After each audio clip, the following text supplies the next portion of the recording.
All right, Nick. Bottom of the ninth, down by a run. A measly 2 runs at that. Hopefully we can find a way to scratch out 2 more runs in the bottom of the ninth. And I got a good feeling that all of the it's the word that I'm looking for here, outside of negativity, because I don't like to use the word negativity, but some kind of synonym with negativity will go away in the chat. I'm hoping that's what's going to happen. I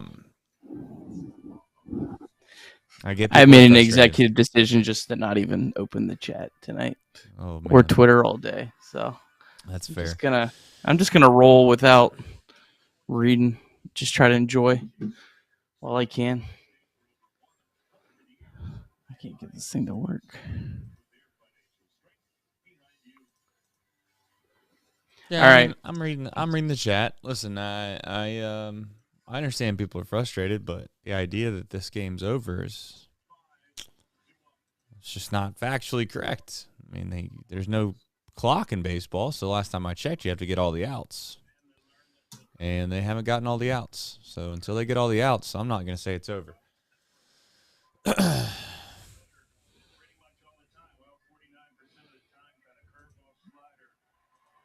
All right, Nick, what do you see right now? Just curious. I'm trying to get the bottom bar to work. Not having any luck. I see David Robertson. He just did one of these. All right, we're close enough then. Close enough to party? We're definitely close enough. I think we're so close that I'm like, I actually have to mute my broadcast because I can hear like a slight, there's like a slight echo there. Not a big one, but a slight enough one. All right, I'm going to put the chat away, not because I don't love you. Not because I don't love you, but because I got to watch this game. And I'm hopeful that, you just missed that. Get that off the end of the bat. Feels like there's been a lot of those tonight. Yeah, they don't count, do they? They don't count. So it's part of it. One of the weakest ones of the night counted, though. So it did. Kind of how it's going. It did. Old Joey Votto's going to try to come in and do some magic, it appears.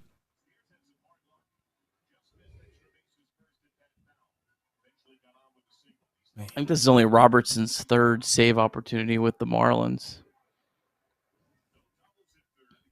And he hasn't had one in a while. He got 2 his first couple days, and then hadn't had one since. Well, usually it requires something of a closer to blow a save. It usually requires them to at least walk a guy.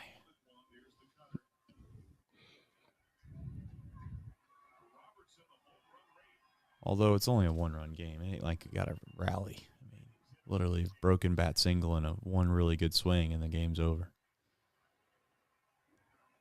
Oh, my gosh.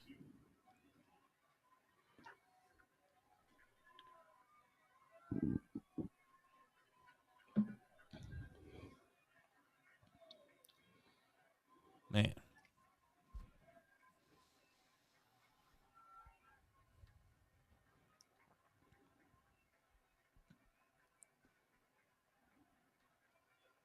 That's just such a good pitch, dude.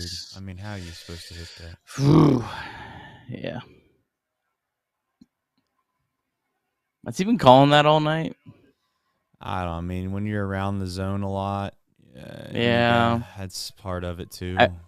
Yeah. Like Weaver did not deserve that one from earlier in the game. Right. Yeah. I mean, sometimes when you're all over the place, you're just not going to get the benefit of the doubt on those. Yeah. Let's see if Joey has some magic left here. I'm not paying attention here. No. Not on that swing. Not on that swing.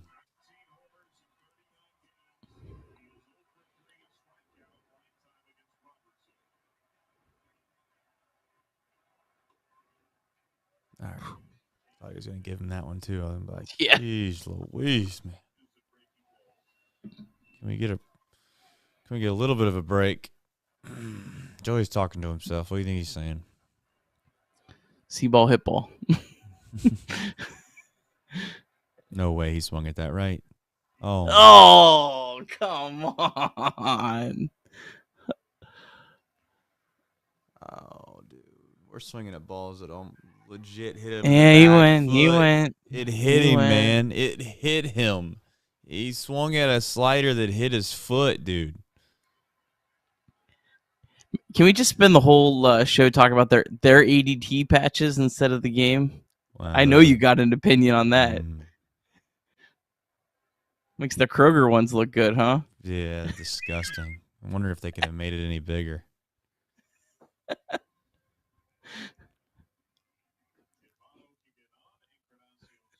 Forget the sign in the front yard. Just put your jersey out there on a hanger. No one will come near your house. No. Come on, Joey. Come on, Joey. Battle in here. Let's go. Come on. Let's pass it to the next guy, which has got a chance to hit one out at any given moment. Let's pass it to the next guy, man. Come on, Joseph.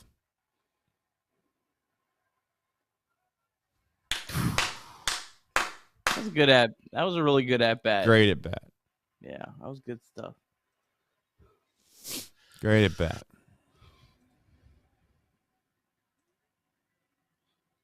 Come on, Christian. Would you in any shape or form be tempted to go to Will Benson here? No, just because I think that if Friedel is on deck, besides so it's not like yeah. Encarnacion can accidentally hit one out of here. Yeah. It's just that's my only thing. Are we gonna try to steal a bag right here? Or are we gonna let Encarnacion hit? Yeah, I don't know. He's depends on how slow he's hit a lot of singles, so it's not like he's been like he hasn't been as much like home run or bust as maybe I even thought he would be. Right. I'm just wondering. I mean, these guys have trouble throwing guys out at second base. I know that. Yeah. He takes. Oh! Damn it! Oh, I thought he was gonna put that one to the bleachers.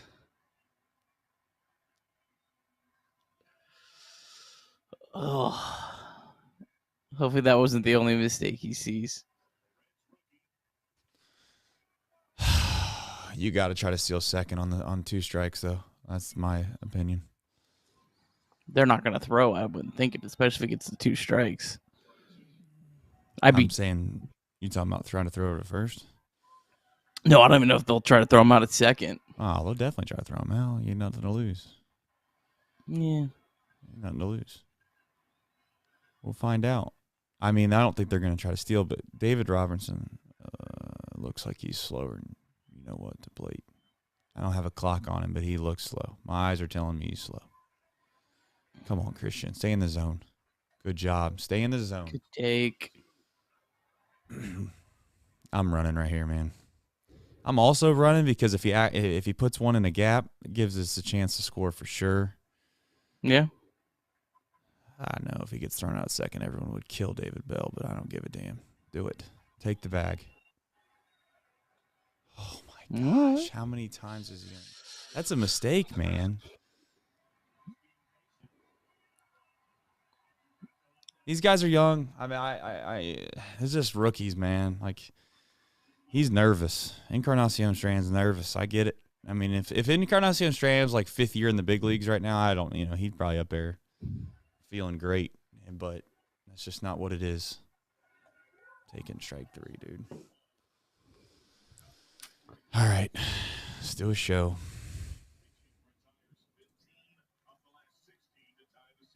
High drive, left center field, racing back to the Laurent Bourgeois. The Reds are National League Central Division champions. In the air, left center field. Did he? He did! They did! Reds win! Reds win! Line to the right field!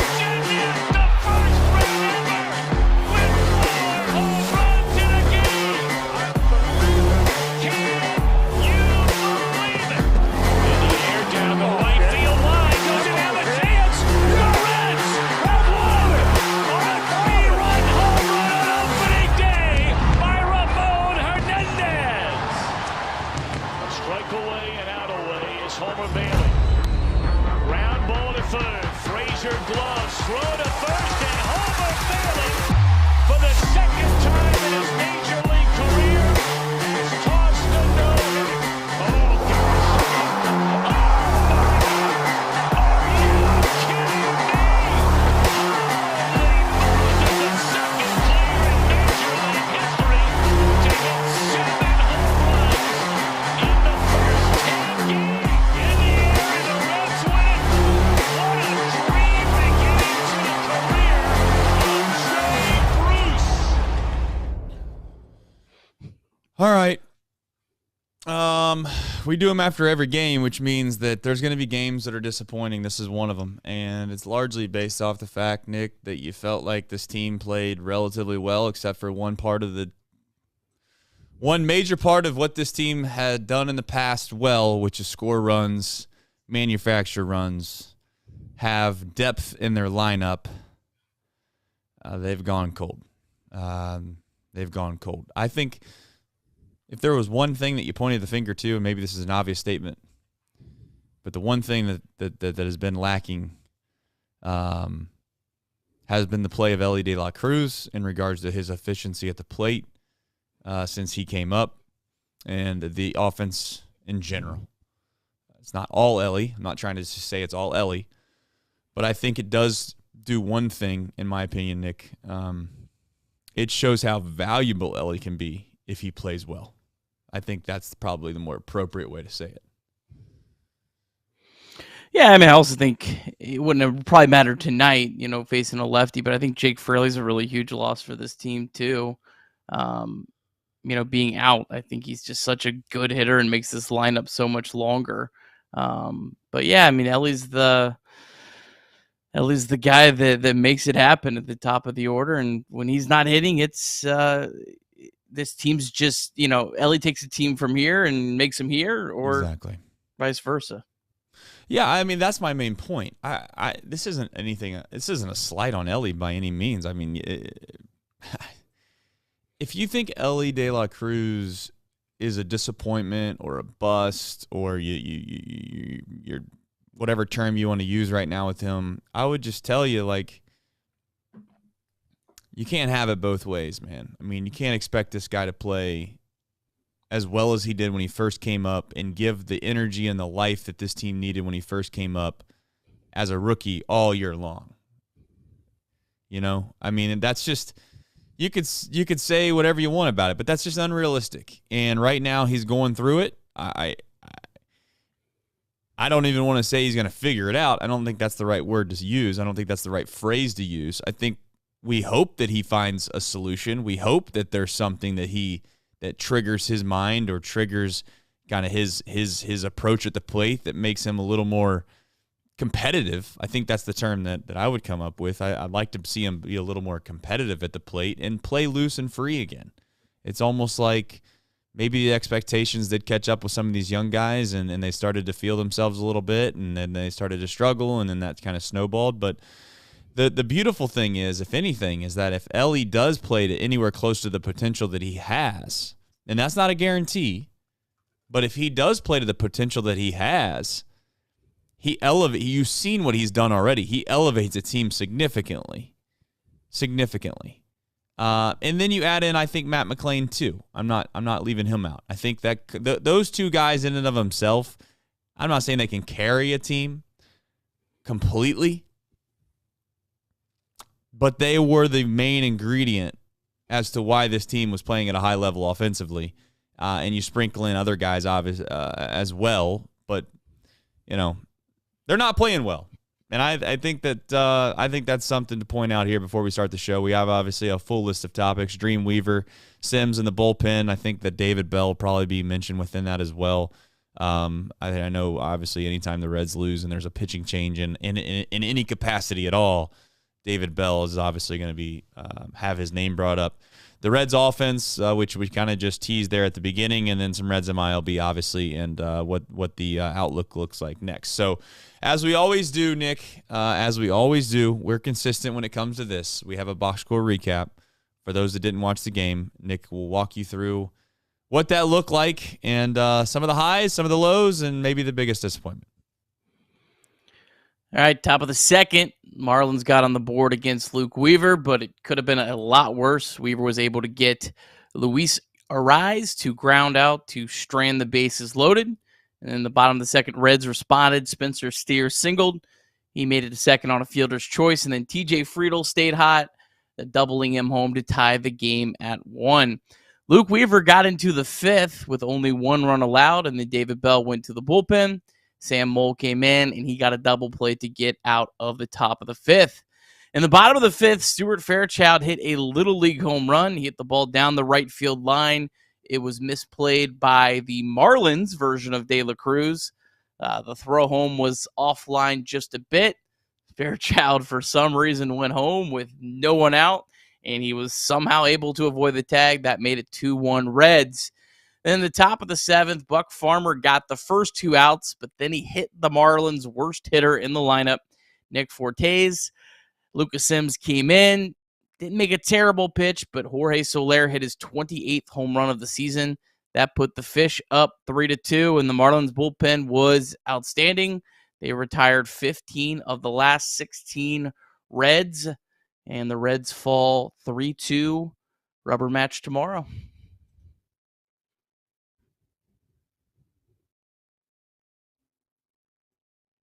Thank you. For those that are scoreboard watching, the Cubs are up 3-2 in the bottom of the 8th, and then Milwaukee and Colorado are tied at 1-1 in the top of the 6th. So, as disappointing as these nights are, you always have to remind yourself that the other teams that we're chasing also play. Doesn't make it. I guess it's always an opportunity. Every time you win, you're going to either gain ground or you're going to hold your line, and obviously that's the goal every night. But again, we're getting into. I think it's fair to say that we are in scoreboard watching season from now until the end of the year. So, many may think that this is a loser's mentality, but I have to say this, because if I don't, I feel disingenuous. You have to remind yourself that we're banking on a bunch of guys that are unproven. Those are the facts. Can you be a little disappointed? Yes. But I would think, and I would like to venture to say, that being severely disappointed is a little crazy. And being severely disappointed would be actually completely understandable when these guys have played a year or two in the big leagues, and we have expectations. We have real expectations of what guys should and should not be. And yes, we can say, oh, well, did you watch him a month and a half ago and blah, blah, blah. Okay, well, listen.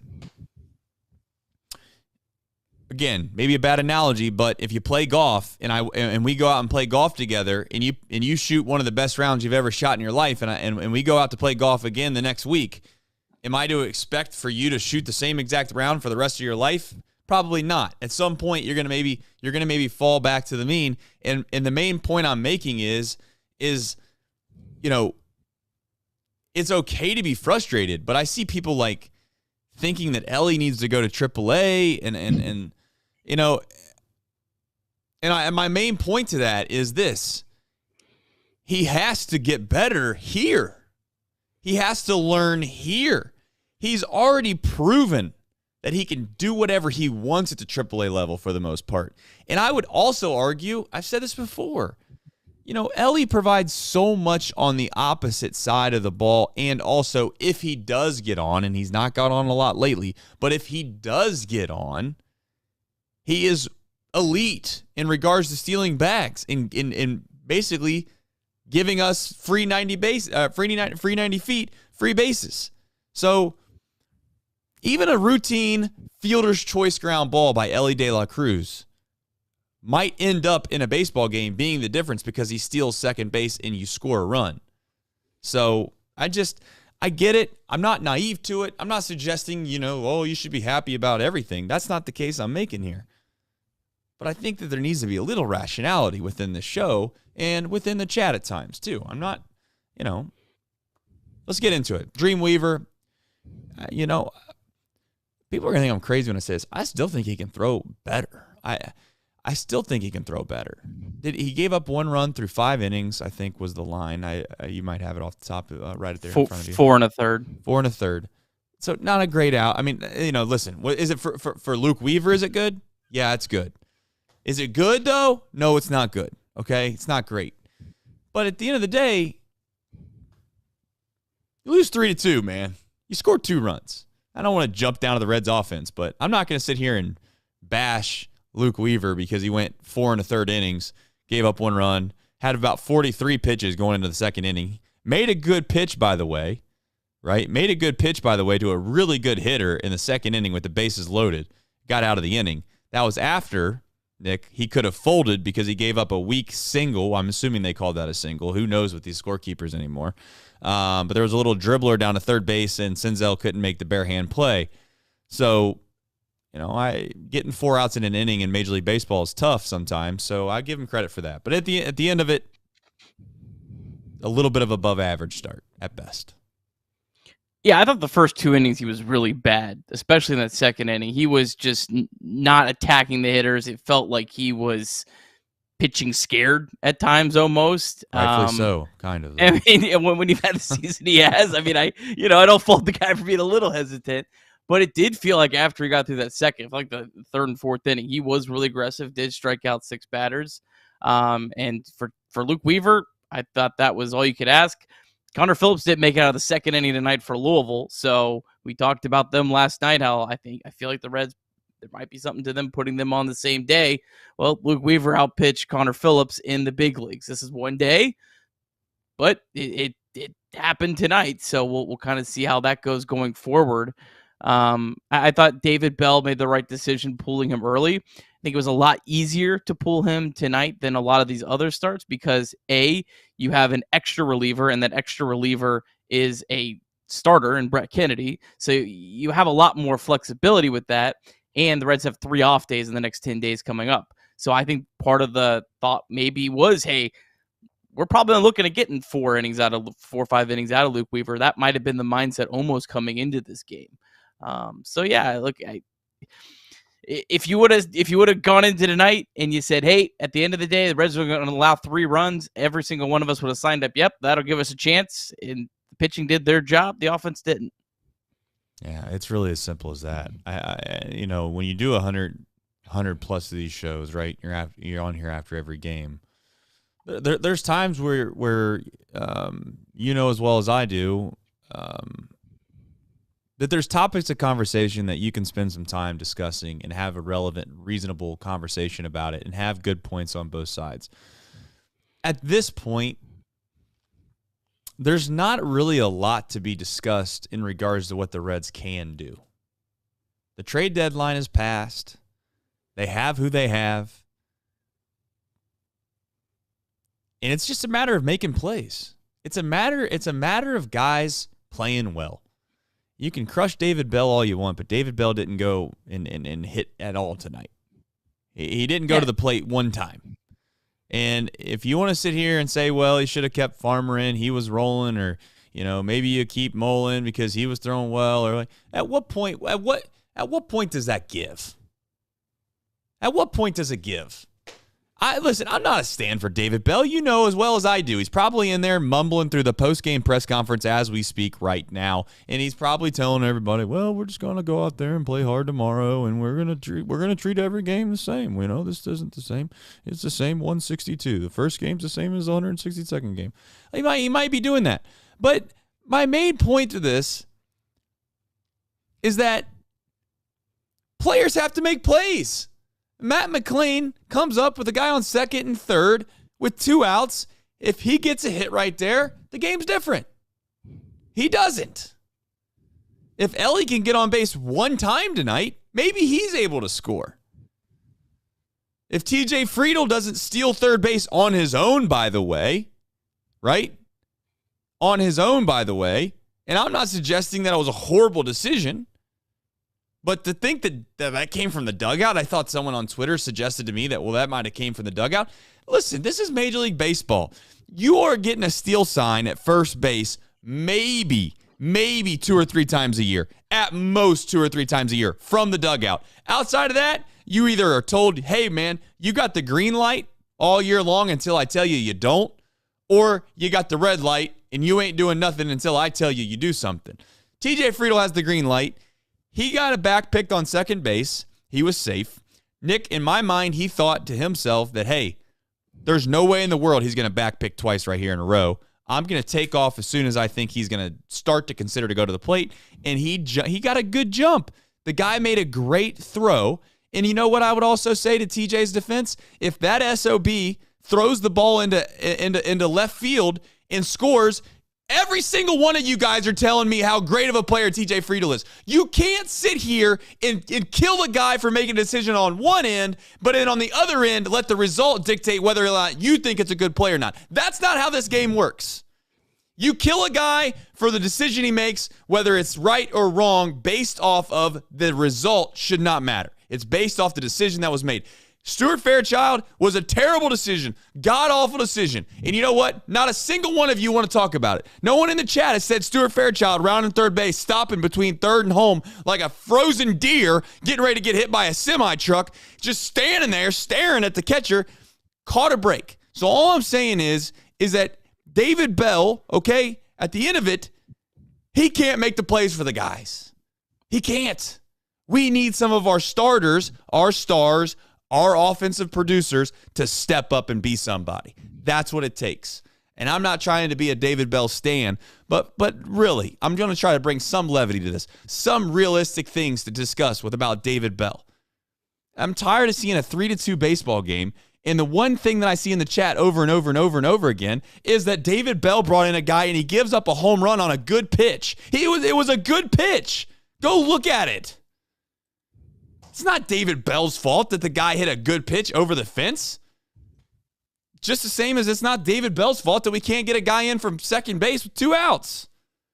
Somebody on this team needs to make some plays. Period. Yeah, I think that guy's 5th in the National League in home runs. I mean, that's a good hitter in a good ballpark to hit home runs. Like, that kind of stuff's going to happen. But look, the Reds aren't going to win a whole lot of games, especially against a left-handed pitcher, when Matt McClain and Ellie De La Cruz go for 4. Sure, you could have Joey Votto in lineup, but Joey Votto's not going to provide you a lot of value against left-handed pitching anyways. Those are the guys that you have to have play better. It's not their fault. They're rookies. We're asking way too much out of Matt McClain and Ellie De La Cruz right now. We just are. We're asking too much out of Andrew Abbott. We're asking these guys to carry us in a playoff race while they're trying to learn how to play in the major leagues. Can I just stop you for a second, though, and remind everybody that this team's like a game and a half out of first place? Why are we acting like, I mean, I get it. The wheels have fallen off a little bit. But, like, the last time I checked, there's a lot of ball left. Tonight wasn't a horrible rendition. This is what Luke Maley wasn't pitching in the 8th inning tonight. We lost a baseball game. The Reds lost a baseball game tonight. Okay, I'm not suggesting they couldn't have played better. Of course they could have. But to sit here and be like that all losses are the same, I guess they are in the loss column. But in regards to the way that it looks and feels, look, the games in Chicago were a disgrace. They were a disgrace. Tonight they lost the game. The offense didn't show up. I see Jim, loyal watcher of the show, I appreciate him watching this show, says Sims needs to throw it not in his hitting zone. Fastball is Solier's favorite pitch. Make him chase. Okay, but you got to get ahead of a hitter to start an at bat more times than not. You also, okay, if you look up, and you know that I'm not an analytical guy, but I don't mind looking at heat maps in regards to an actual, offensive production standpoint. That same pitch in that same count to Solier, he was hitting 100 or less.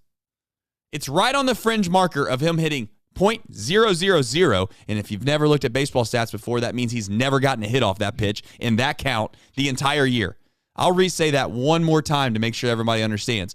That same pitch and that same count, he didn't get one hit all year long. If it was just a little bit to the left, because you could argue it's in 2 different quadrants, he was hitting 100 on the year on that same pitch in that same spot. And I mean, you know what? Like, that's my thing, though. And we're sitting here talking about a guy going opposite field, hitting a fastball in the lower right-hand quadrant of the zone for a home run to give them a 3-2 lead. And that's the main, I don't say main, but that's one of the most talked about points in the chat, when the reality is we scored 2 runs. Scored 2 runs. And that's what the main point of this should be about. That's what the main focus about this should be about. And I don't know, killing guys or crushing guys. Ellie's got to play better. Just does, Nick. And you know what? He might not. He might not. Because he's a rookie. He's very raw. And we hope that he gets back on track. But there's no guarantee. This isn't Ronald Acuna. It's just not. And when I say that, I don't mean that he can't be as good as Ronald Acuna, if not better, because I think he can. But my main point is that he's not been proven, and he's not had the ability to kind of be anywhere close to a pro's pro at this point. So where do we go from here? I mean, that's the thing. That's the question I would have to the chat. Where do we go from here? Nick, I know you say lineups don't matter. And you know what? Like, statistically, maybe they don't. But at some point, I'm begging David Bell to at least make a change. And it's not because I don't believe what you say, Nick. You know what I mean? Like, I really do appreciate what you say with that. And I really do think that there's probably a lot of merit in what you say with it. But psychologically, it's just like, I just want to see if it sparks something. I agree with the psychological aspect of it. I'm talking the actual production value of it, where guys hit in the lineup doesn't create that much. I think psychologically, yeah. If a guy's more comfortable in one spot, that's why I haven't said we have to rush Will Benson to the top. And I think there's some concerns. I think Clay Snowden, he got crushed for it, but he pointed out some of the expected stats on Will Benson, some of the BABIP. There could be some regression coming. And the last thing I think the Reds want is a guy that clearly the only thing that was holding him back at the beginning of the year was the mental side of the game. Last thing you want is his natural regression to happen while he's in the higher up in the order, and you mess up some of the momentum going. So I all in on the psychological thing. I have no issue with that. I just don't think you bat this guy here, you bat this guy here, boom, all of a sudden you're going to get a whole bunch more runs. It really, I don't think works that way. But if you could get guys to feel more comfortable, they could produce better. Based on where they're at. Yeah, I think that part of it does absolutely have some merit. And when India comes back, I believe, Friday, still plan on coming back on Friday, I mean, that might be a good time to mix it up, a good natural time. You already have to mix it up to some extent. Right. David Bell is very much changed how he approaches lineups, because in 2019, he ran different lineups out there. He'd have a guy batting first and then sixth and all over the place. He does not do that anymore. Like when Nick Senzel plays, he bats second against left-handed pitching, and I don't think it's because David Bell absolutely thinks Nick Senzel's my second best hitter or third best hitter or whatever. It's because he wants these guys in certain spots. I think he believes that makes guys comfortable and something with that. I think that was probably something in his first year where he did that and got a lot of flack for it or whatever, and got a lot of I don't know, maybe not a lot of heat, but got feedback from the players, and they didn't like that, and so he changed. But yeah, I'm with you on the psychological side. I don't have any issue if that's your motivation. Yeah, I mean that is my motivation. Does it mean that it's going to work? No, but it just seems like we've gotten ourselves in a rut for so long. There needs to be a little bit of a shockwave to the system, and that might not even do it. I don't know what would do it, but I think that's the closest thing I can come to, or the closest thing that would perhaps give us the easiest way to make something spark something. If you want some good news, guys, I'm here to bring you good news, chat. So in the bottom of the 6th inning, Milwaukee takes a 2-1 lead. Okay. They're playing the lowly Colorado Rockies. Well, luckily, they got a guy named Diaz. He homers. He makes it 2-2 in the top of the 7th. They make a pitching change. Craig Counsell, why would you make a pitching change? What are you doing? Because He makes a pitching change, and then Nolan Jones, you know that big time stud, Nolan Jones. I know you've heard of him before. He hits a home run. Now Colorado leads 3-2. So that's your good news of the night. Not banking on anything with the Colorado Rockies, though. No, I didn't say you need to. I just know that the Colorado Rockies are winning 3-2 in the top of the 7th inning. So, that's part of it. Let's see where are the Cubs at? The Cubs are currently. I got that one on. You got them. Top 9, 3-2 Cubs. Cubs are batting 2 outs, and it's in New York, so Mets still got one crack at it. Okay, we'll keep an eye on it. In the meantime, I'll check listen. I'm going to check the chat for some good questions tonight, or some questions or some topics we can get into here. I'm going to let Nick go through the Reds MLB before we do that, and then we're going to do who, what, when, where, and why, so it makes your editing a little bit easier for tonight in regards to the podcast version for tomorrow. So, Reds MLB, Nick, take it away. Yeah, not looking good for Louisville. They're down 8-1 at the moment. As I mentioned earlier in the show, Connor Phillips, really rough outing. Only made it an inning in the third, gave up 5 runs, 3 walks, 2 strikeouts. Connor Phillips has been great this year, but he's had a couple of these outings where he hasn't been able to get through. Sometimes 1 inning. A lot of times that's been because he's thrown like 35 pitches in the first inning, and the Reds have that. I think that's their magic number in the minor leagues. They don't let pitchers throw more than 35 pitches in an inning. But yeah, he has struggled. Chattanooga, they won 3-0 over Pensacola. Really good pitching in this one. Julian Aguilar, who had just got promoted, had struggled in his first 2 starts through 7 shutout innings, only 3 hits, no walks, 7 strikeouts. So really good night from Julian Aguilar, who dominated at Dayton. Good to see him having some success at the AA level. Reese Hines was 1 for 4 in this game. And then the Dayton Dragons, they are down 6-3. Sal Stewart made his Dayton Dragons debut. He walked in his first at-bat, and he got a hit later on in the game. Edwin Arroyo is red hot right now. He's 2 for 4. He doubled in this game for the Dragons. So that's your Reds on MLB. If you're listening on the podcast version, I'll run through the finals and all that on the podcast tomorrow. Presented by Betfred Sportsbook. Here's the deal. Nick asked the question, on a scale of 1 to 10, with 10 being the ultimate panic, where are you and Nick at, honestly? What am I panicking on? Am I panicking Am I panicking on making the playoffs? Yeah, I think that's what we'll base it on. That's what they're going to discuss. That's the root of the question, right? I mean, panic usually is an alternative form of fear, and fear most of my life stands for false events appearing real. So I don't really panic a whole lot in my life. So I don't think it's a good question for me, if we're being honest. So my panic level, quite honestly, if I'm being, you're going to kill me for saying this, it's like a 3. It's a 3. For making the playoffs. For making the playoffs, it's a 3. I think this team, this is where I'm at with it. I'm going to let you answer yours and give maybe the reason behind it. But my reason is this, Nick. In order for this team to have success in the postseason, they're going to have to get hot.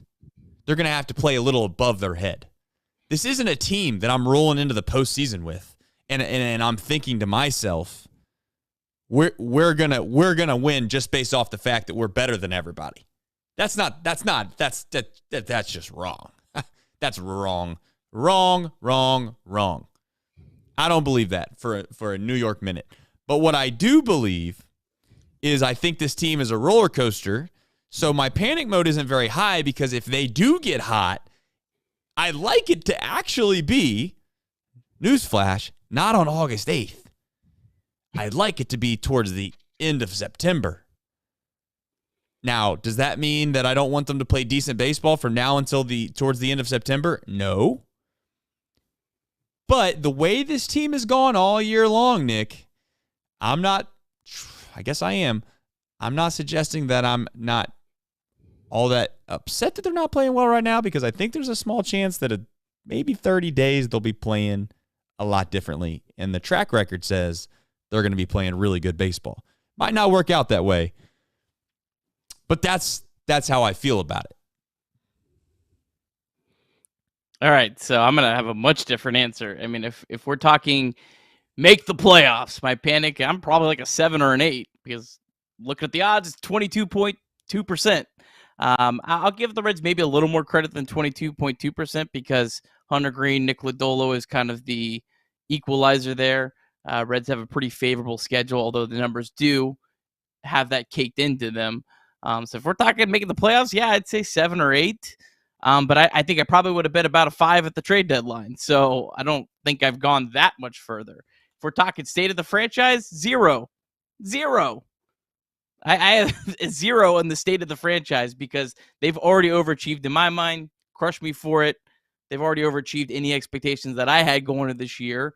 And I think the future is better than it was for me in April, or right now than it was in April. So 2 different answers, but yeah, I don't think this team has a great chance of making the playoffs. I don't, but that's okay. Don't you? Leadoff man is on for the Mets. Nobody out. Great swing by Lindor. Don't you think though? Like, for those that are upset right now, those that are a little pessimistic, if I can talk you down, if I can bring you back a little bit. I'm not telling you that you shouldn't feel upset. Listen, you are invested in this team as much as we are. You come into the show each and every night watching this show because you love the Cincinnati Reds, and by God, you can feel however which way you want. But if I wanted to try to make you feel better, and that's not really my goal here, but I just want to remind everyone that a lot of the guys that are struggling, a lot of the guys that we're expecting to help us right now have never, ever, not one time in their adult life played meaningful baseball games on August 8th. Never. And when I say never, I mean legitimately never. They've never played summer baseball that's lasted this long. They've never played school baseball that's lasted this long. They've never played in the minor leagues that meant a damn, because when you're in the minor leagues, you can say whatever you want. You can say, oh, yeah, they want to win this. Let me tell you something. Yeah, they want to win, but they're looking out for numero uno, and that's themselves. They don't give a rat's tail about what are Chattanooga Lookouts win the whole damn thing. They might actually care maybe at the very end of the season, but guess what? I don't know if you need to go back and look at the records of the previous teams in Louisville and Chattanooga. There wasn't a whole lot of meaningful baseball games being played on those teams in a long time. So to sit here and act like that these guys should 100% be producing, you got to remind yourself, these guys, this is all new to them. It's all new to them. Am I giving them a little bit of an excuse? Yes, I am. But I also, sometimes they're not excuses. Sometimes it's just reality. Sometimes it's just the truth. So will Ellie turn it around and start playing better? I don't know. I have no clue. But the last thing I'm going to do is turn on the kid. The last thing I'm going to do is say the kid sucks. The last thing that I'm going to do is say that he's Aristides Aquino. That's the last thing that I'm going to do, because that kid came up and gave this team a chance to get back, and they did. Ellie, if he didn't come up and play the way he did, guys, we wouldn't even be having these conversations. All right, let me do some super chats here. Andrew with a super chat said, what are your thoughts on Ellie's left-handed pitching stats? Do you blame Bell for continuing to put him at leadoff against lefties? Also, is the season over? I like that at the end. That's funny. Season's not over. I don't know, Andrew, about where he hits in the lineup in regards to lefties. He's a switch hitter. I think you have to trust that Nick, you can speak on this probably way more than I. You have to at least somewhat trust that what you've seen at the minor league levels is going to translate to the big league level if you give him enough time. I know his right-handed numbers aren't nearly as good as what we'd like them to be, but you don't give up on Nick. Do we not? I don't want to say, and this isn't to you, Andrew, but in general, Nick, I know you get crushed for it, so I'll say it. Do we not forget what we were begging the season was going to be? are we really that far off the deep end? I remember vividly saying, I really hope these guys just get a chance to sniff the big leagues and also get an idea of what we have at the end of the year. Those were my two main goals. I just want to know at the end of the year what we have. And now it's turning into these guys suck because they're starting to blow the NL Central or they're going to blow the wild card race. I mean, I get the frustration, but I think that if you look back and you relax, you be honest with yourself, we should be thrilled to death with the way that a lot of these guys have looked. So I'm not going to change anything if I'm David Bell on Ellie De La Cruz and make him think for 1 second that I don't trust him when he faces a left-handed pitcher. Nick, I guess, do you have anything to add to that? I mean, you're going to need him to face lefties throughout his career. I think he's made some strides there. Like, he was really bad last year, and I know he was a lot better in the minor leagues this year against lefties. He's just going to be a guy that adjusts. O'Neal Cruz has very similar numbers to Ellie De La Cruz last year. And when O'Neal came back this year, he looked like he was about to go on a tear, and fortunately the guy got hurt. But this is, I think, probably what the realistic expectations of Ellie De La Cruz were. A mid 750, like a 750 OPS. That's probably what what Matt McClain did is not the expected. Like, I think you also have to look at a guy like Spencer Steer. Spencer Steer was pretty bad last September, right? And he made some adjustments, and now he looks like a bona fide, above average, well above average big league hitter. Like, it takes time for these guys, and they need the reps. Yeah, I mean, it's hard to watch these games at a micro level, which is what we do. A lot of us do this on a daily basis. We watch this team, and you get so close to it that it's hard to really rationalize and it's hard to see the bigger picture. Especially, and this is where I sympathize with all of us, and this is why people get mad at Nick. When you've been starving for so long, man, when you've been dying for a team to do something in your life that you can be proud about, when you've lived your whole life in your mid-30s like me, and you've never really seen any ounce of meaningful baseball played in the postseason outside of losing in the first round, there's reason to be upset. There's reason to be for lack of a better term, there's a reason to have frustration. And that's where a lot of this comes from. But I don't want to be the person that takes out the frustration of yesteryear on people that had nothing to do with it. Nothing to do with it. All right. That one guy, 15, said, I just found out we won Taylor Swift lottery tickets, and I made president's list on my journey back to my master's. Tonight was completely awful. There you go. Get you some perspective. That one guy, 15. I know you were in. I seen you. You weren't happy when you came in the chat. That one guy. I know that for a fact. You should be thrilled to death that you got the Taylor Swift lottery. I don't know if I did, and I think I'm going to be back to the drawing board of paying $1 billion to send my wife to see Taylor Swift. Gary Sewell says nothing, but he did provide a super chat. Thank you, Gary. If you have a question, put it in the chat. I don't know if you accidentally just did that and didn't put a question, but if you did want a question, feel free to just ask it in the chat and we'll get to it. Mr. Mo says, I am frustrated fan, but let's step back and realize the Reds and the Bengals are both playoff teams at the same time. Plenty to be hyped about. The Reds, maybe, Mr. Mo. Let's not get ahead of ourselves. Unfortunately, the Cubs, they held on to win. So we're tied. And ahead of the Marlins by a half game. Yep. In regards to the division, for those that are worried, or not worried, but those that are wondering, it is the top of the 7th, and the Rockies still have a 3-2 lead. Bottom of the 7th now. All right. Nick,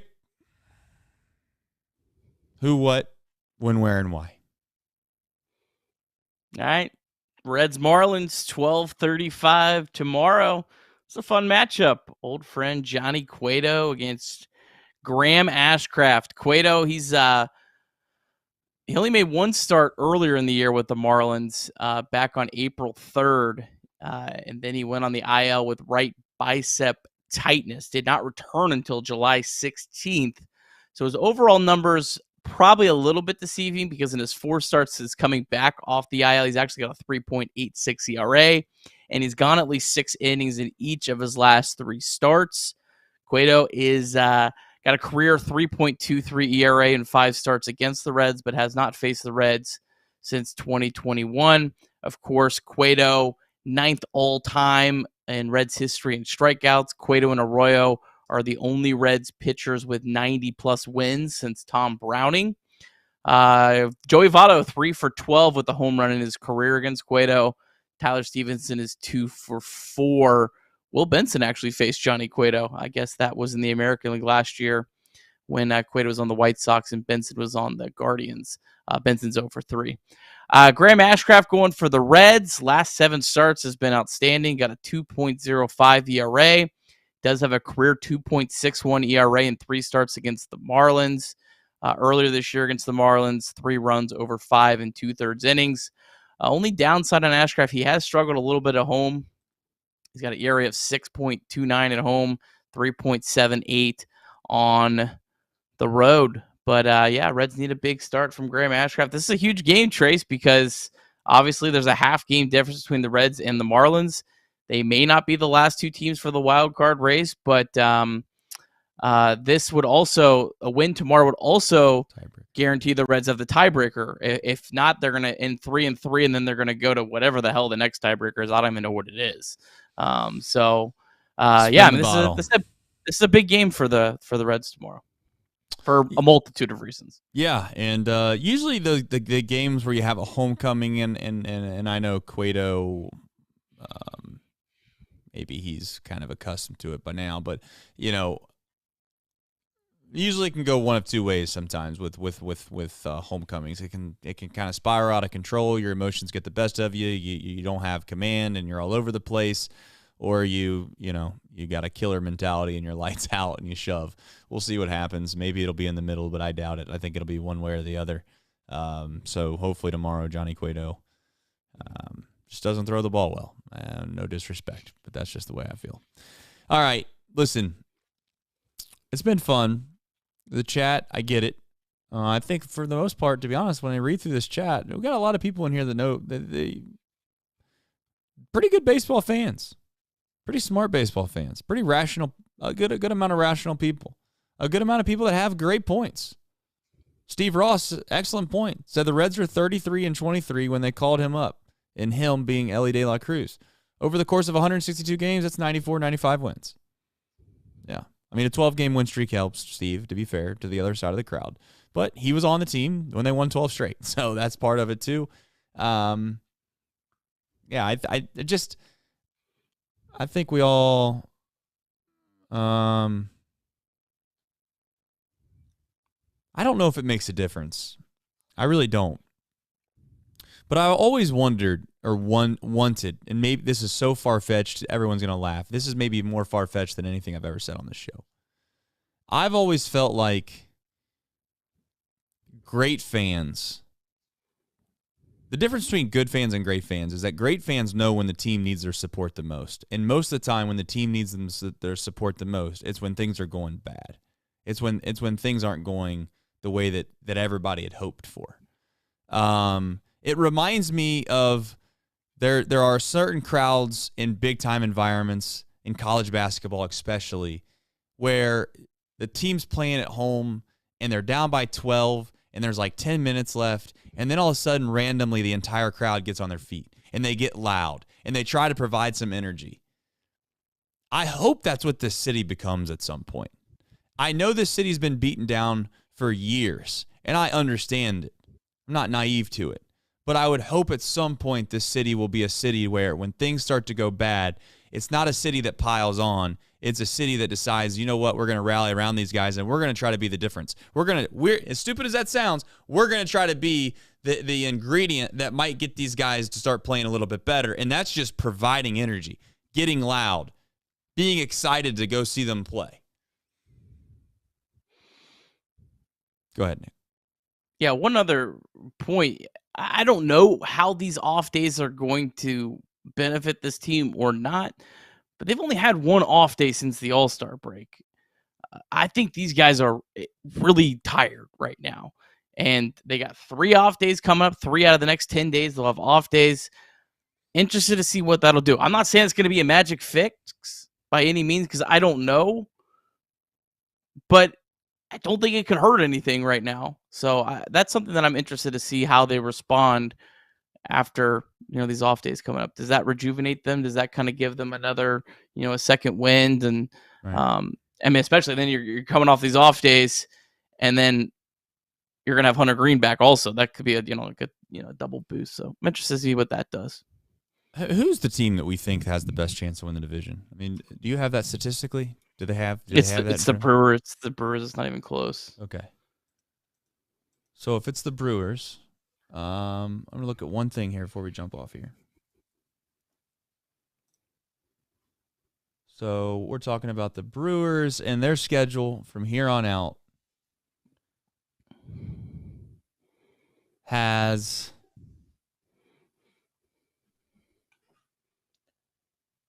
they have one off day. They have one off day after the 10th. 2 off days until September 6th. And they have some West Coast games. Or a West Coast series. So they got some decent teams they got to play too, man. I mean, I get the statistical nature. I get it. I mean, 20%, whatever you told me, they have a chance of making the playoffs. But I don't know. Maybe I'm naive. Maybe I'm the naive fan here.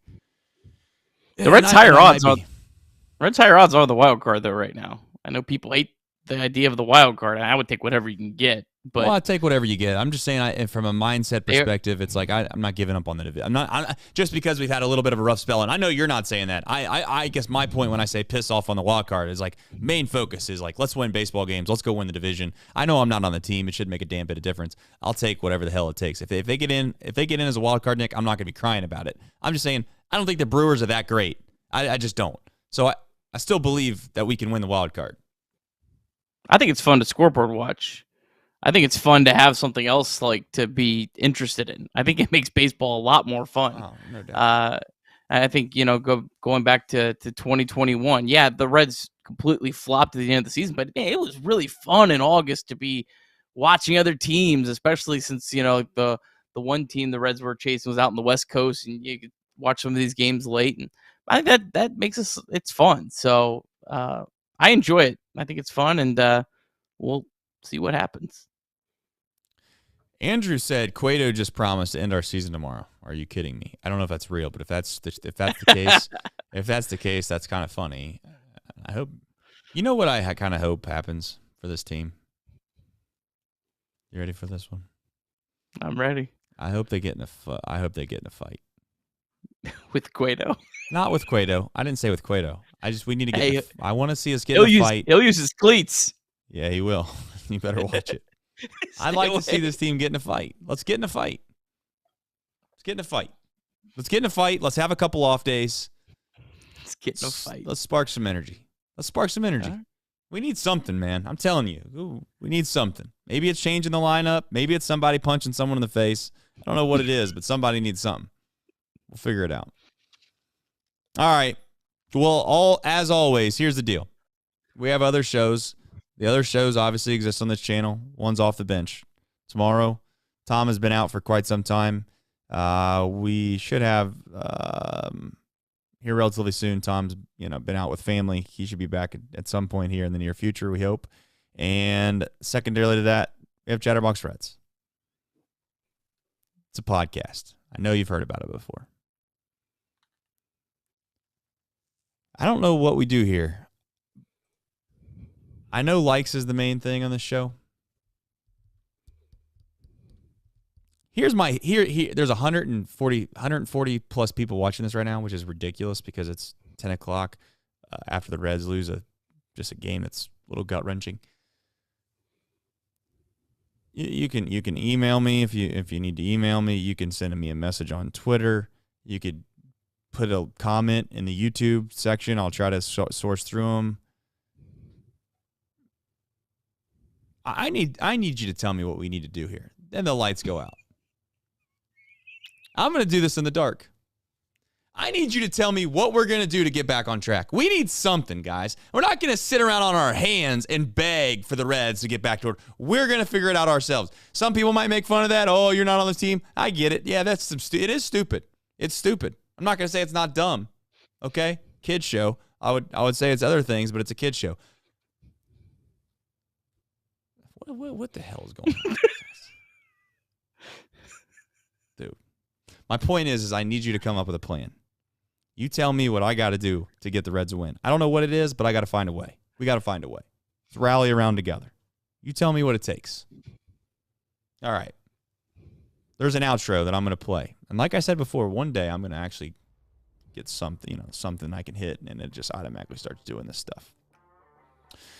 But this is the portion of the show where I tell you how much we do appreciate you watching the show, because that means it means the world to me and Nick. Say something nice to Nick on Twitter if you want to. We need to get him back in good spirits. Okay.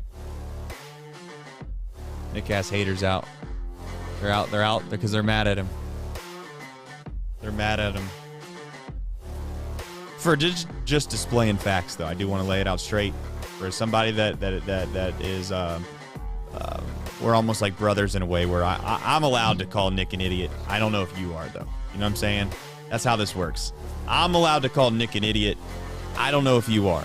But be nice to Nick, okay? Maybe that's what we need to do. We need to be nice to Nick to get this thing back on track. I think that's the answer, actually. Go say something nice to Nick Kirby on Twitter. Go. Tag him in it. Go tag him in it. Say something nice. We'll see you tomorrow. Go Reds.